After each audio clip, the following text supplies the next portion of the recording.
Hello everyone, welcome back to my channel. সবাই কেমন আছো?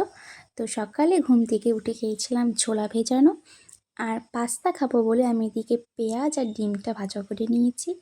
তারপর পাস্তা খেয়ে পড়াতে বসেছিলাম, পড়তে এসেছিলো। আর আগের দিনে কেক ছিল ফ্রিজে রাখা, তো সেটা খেয়ে আমি স্নান করে এসেছি। স্নান করার পর লাঞ্চটা কমপ্লিট করে নিলাম।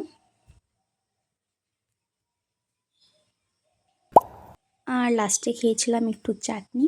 তারপর তো পেয়ারা আর তরমুজ কেটে নিয়েছি। আমার এই গরমকালে তরমুজ আর লিচু খাওয়ার জন্যই ভালো লাগে। বিকালে মায়ের সাথে বাজারে গেছিলাম, এসে খেয়েছি সবাই মিলে আইসক্রিম আর গল্প করছিলাম। সন্ধ্যার দিকে এত পরিমাণে মেঘ হয়েছে আর হাওয়া ছাড়ছে, খুব ভালো লাগছে আবহাওয়াটা। ঘরে এসে খেয়েছিলাম ফুচকা আর রাতে সিম্পল ডাল ভাতই খেয়েছিলাম।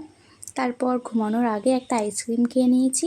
তো আজকের ভিডিওটা এই পর্যন্ত। ভালো লাগলে লাইক করো। টাটা।